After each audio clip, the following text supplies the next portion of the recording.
Hello everyone, আমি idiom আর phrases পড়ছিলাম। তো আমি আপনাদের সাথে ছোট্ট একটা ট্রিক্স শেয়ার করব। সাধারণত এই ধরনের শব্দার্থ পড়তে গেলে যেটা হয় যে বারবার ভুলে যাওয়ার একটা ব্যাপার থাকে। তো আমিও শুরু যখন করেছি বারবার ভুলে যাচ্ছিলাম, তো তখন আমি একটা নিজে নিজে ট্রিক্স বের করেছি। এটা অনেকেই করে, আপনাদের সাথে শেয়ার করছি, এটা বেশ ভালো কাজে দেয়। সেটা হচ্ছে আপনি যখনই কোনো শব্দার্থ পড়বেন সেটা নিয়ে একটা সেন্টেন্স মেক করবেন, তাহলে কি হবে ওটা আপনার ভালো করে মনে থাকবে। এখানে আমি অলরেডি 183টা পড়ে ফেলেছি। তো আমি নিচের এই কয়েকটা আপনাদেরকে একটু জাস্ট আমার ট্রিক্স অনুযায়ী শেখাই।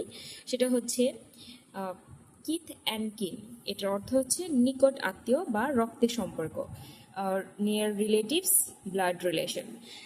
সো এখন আপনি একটা সেন্টেন্স এটাতে মেক করতে পারেন যে he is my kith and kin, মানে সে আমার নিকট আত্মীয়। কিস দ্য ডাস্ট, আত্মসমর্পণ করা, ব্যর্থ বা পরাজিত হওয়া। টুডেস ম্যাচ, না, আমি যদি বলি যে this team already kiss the dust, এই টিম ইতিমধ্যে আত্মসমর্পণ করেছে বা এরকম পরাজিত হয়েছে বা ব্যর্থ হয়েছে।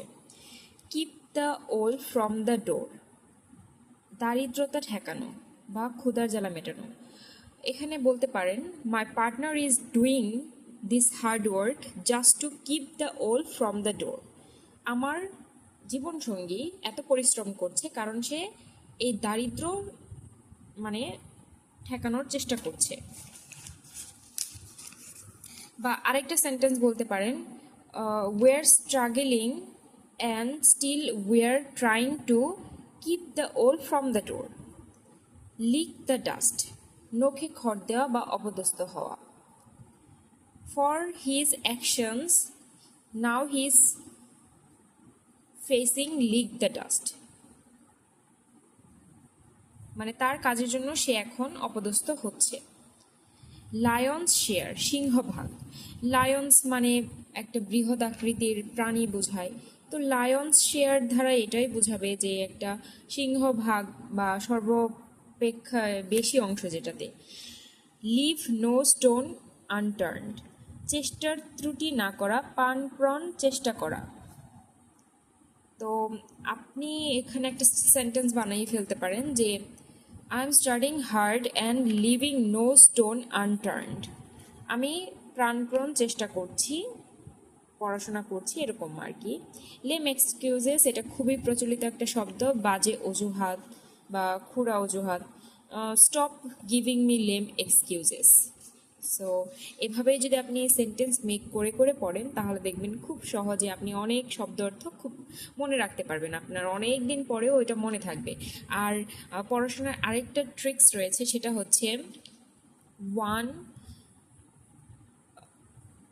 147 আই থিঙ্ক এইরকমই, হ্যাঁ যাই হোক, আপনি একটু আগপিছও করতে পারেন। 147 এই ট্রিক্সটা হচ্ছে আপনি আজকে পড়লেন, তারপর 4 দিন পর আরেকবার সেটা রিভাইজ করলেন এবং 7ম দিন আরেকবার সেটা রিভাইজ করলেন। এই ডিউরেশনে আপনি যখন রিভাইজ করতে থাকবেন 3 বার, তখন আপনার অটোমেটিক্যালি ওই জিনিসটা খুব ভালোভাবে মেমোরিতে সেট হয়ে যাবে।